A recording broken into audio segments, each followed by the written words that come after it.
Welcome back to my channel, guys. Welcome back to Mukosne. Philile ngiyabonga kakhulu for coming. Thank you so much for you being here, for clicking to Mukosne Phili. Ungakhohlwa ukusubscribe mangabe ukasubscribe, you like video, share a video as well. Nokubuka ke ama ads mangabe kaqhamuka ke isadlala video. Now guys, it's not Tabalana luka Vanessa Adechina unwe I think lo sisilona kuthiwa ke you guys ke uzalelwa la eMzansi kodwa ke abazali bangokudabuka in other African countries. I think bathuma wakhe wase Mozambique, baba wakhe ngumNigeria. So ke ugirl ke ingane yabantu yasibone opportunity yangenelela ke umncintiswano le competition ya Miss South Africa 2024. I think ke igama lakhe nesibongo sakhe kwavele ke kwabo ukuthi abantu baya question ukuthi kanjani sino Chidima Adechina South Africa. So okwenzakalayo manje ukuthi you guys mina ngangithi yophela le ndaba kanti ilokhu nje iyakhula ngiqale ngithi ngiyayiziba mfuna nje nokuthi ngikhulume ngayo because you know but ke the way ilokhu itrend ngakhonto ilokhu itrend way you guys lo mntana lona wangenela icompetition ya Miss South Africa 2024. So khona ke ama South Africans athi akumela ingenele competition ngoba she's not South African. Khona ke bathi no mangabe wazalala lana she's a South African citizen. So ke uya trend ke namhlanje leyo ngane isa trend you guys. Abaningi bathi you cannot represent us because you are not South African. Wayingenelani le competition kube wayiyeke nje abangabo kudabuka la eMzansi fully shoot abanga okuyikuthi banabazali bobabili ba South Africans or angazi okuyikuthi mhlambe kubo umzalo oyi1 is South African angazi ke you guys but yena ke inkinga esinayo ukuthi kuthiwa umama we Mozambique ubaba we Nigeria kodwa wazalelwa la manje bese kuba khona ke abathi umthetho noma mina ngiwazi phela umthetho wa South Africa bathi ke kodwa umthetho uthi umuzalelwa la immediately uyi South African citizen. So ma uyi South African citizen uyiphethe leyo ID kushuthi ungangenelela noma yipi competition because you are a South African citizen then unga represent South Africa. That's what some are saying. Bese kuba naba argushayo ukuthi cha ngeke asikwazi ukunga representwa umNigeria. So ke kule video ke lapha uAdechina ayipostile ke nabakubo ama Nigerians ke kusho ukuthi ke kule video uzoyithola phambili ungahambi because ama clips lawo ngiza nawo uzwe kunama celebrities aphefumulile babu Gayton Mackenzie baphefumule phela Thusi nabo Somizi into kanjalo guys. So for me angifuni nje nokuthi ngiphawule because akukho engikwazi when comes to ama laws and regulations imithetho ukuthi kanti i-citizen makwenze njani into kanjalo guys. Kufunekani ke ukuze ube nawo ungakwazi ungenela ube mu South Africa bathi abanye kumele abazali bakho bebe ngama South Africans, abanye bathi ayibo ngangcono umzalo oyi1 abe ngum South African ke mangabe umunye from another African country kodwa ke kube khona umzalo oyi1 phela ongezokunikeza citizenship ngoba yena uzobe vele engowala. So how come ke yena bobabili abazali babuya kwamanye ama African countries but akekho wase South Africa. Bese kuba khona udaba ukuthiwe kodwa lapha ku bio yakhe ngazi ku Instagram or ku Facebook whatever kuma social media pages wakhe ugele benameke ke ama flag amabili engiyase Mozambique nengiyase Nigeria ibingekho iflag yase South Africa ukubonisa ukuthi she prioritizes umzansi something like that you guys. Okusho ukuthi ke noma ngabe ke ungenelele Miss South Africa 2024 kodwa laphana ke ku bio yakhe akukho la ukuthi okay I put South Africa first because angazalela la ngi-citizen ufaka ama flag omabili ukuthi yase Mozambique nase Nigeria.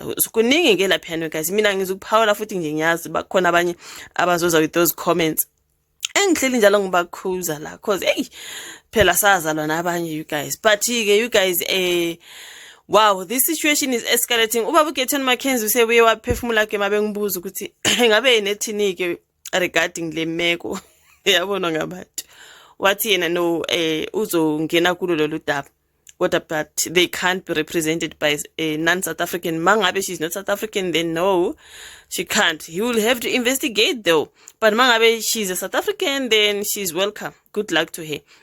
Yamazi wabo Gayton Mackenzie ngiyamuza ukuthi ngathi akekho lapho nje ufuna nje ukuthi ngathi angasolwa something like that because already bakhona bamsolayo ukuthi minister enjani ungenelela lezi zinto zaka Twitter.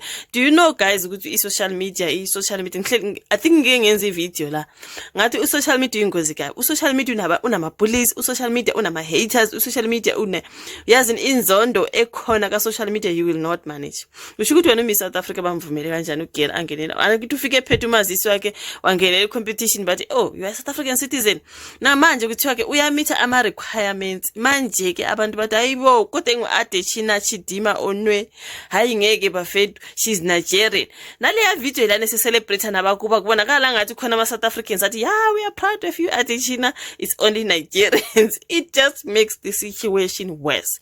So angazi you guys, abantu babuGetty Mackenzie kumele atolerate lezinto zaka-Twitter manje social media, ngoba yabazi abantu baka social media omunye umuntu ufika nje comment engasho ukuthi ne comment yakhe ayikho serious, akahlala ngaphansi mhlawumbe wayicabangisisa ke into azoyibhala afundisa abantu abonisa abantu nje ukuthi you know what mina ngikwazi guys ngazi kanje. Omunye ufika nje nenzondo yakathi no, she can't represent us, hayi fok into ekanjalo without even social media unjalo you guys. Uthola ukuthi abaka Miss SA bona bathi you meet the requirements so therefore you can compete, you qualify. Imithetho yabo lapha ka Miss SA yona ithini you guys? Bebengamthatha yini if anga qualify? Manje bamthethe kodwa ke baningi ama South Africans athi ku wrong lokho kanjani engwase Nigeria. Bese kuningi nje lapha noma ungaphefumule bangagcina abantu bekungenela bethu thatha side lakhe. But manje bakhona bathi hayibo guys, she's a South African citizen, including some of the South Africans. Inkingi ukuthi vela abantu imbono izohlukana always.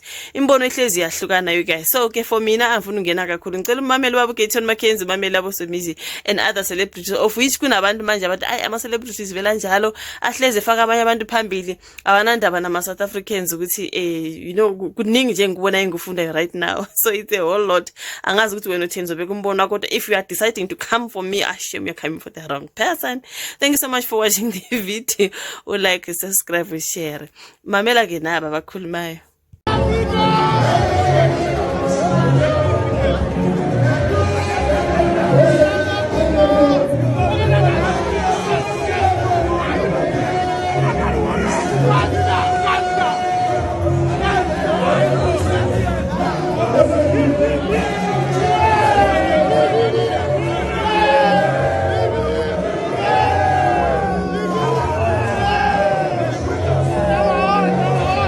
I have to go and investigate.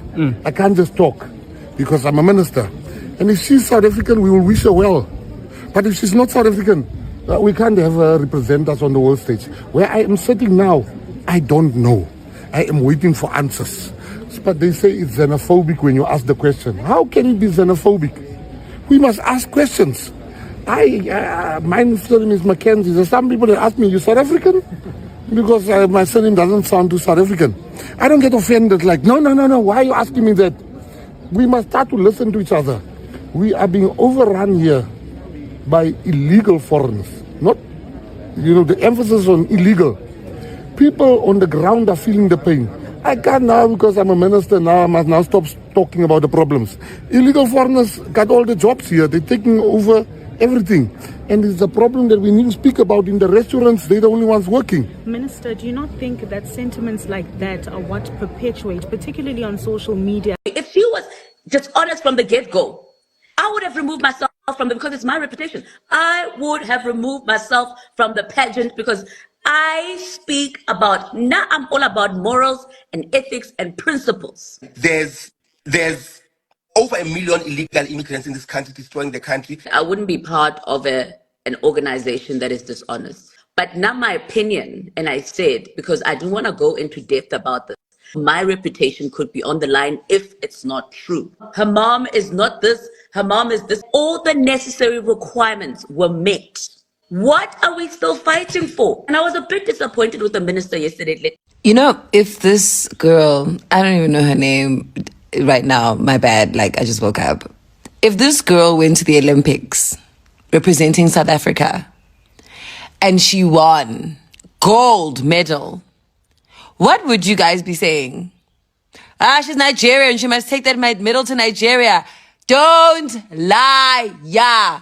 Don't scam, don't lie. You would say Nigeria can also have a stake in claim, say, our genetics are serving. But we'd also say as South Africans, you know what?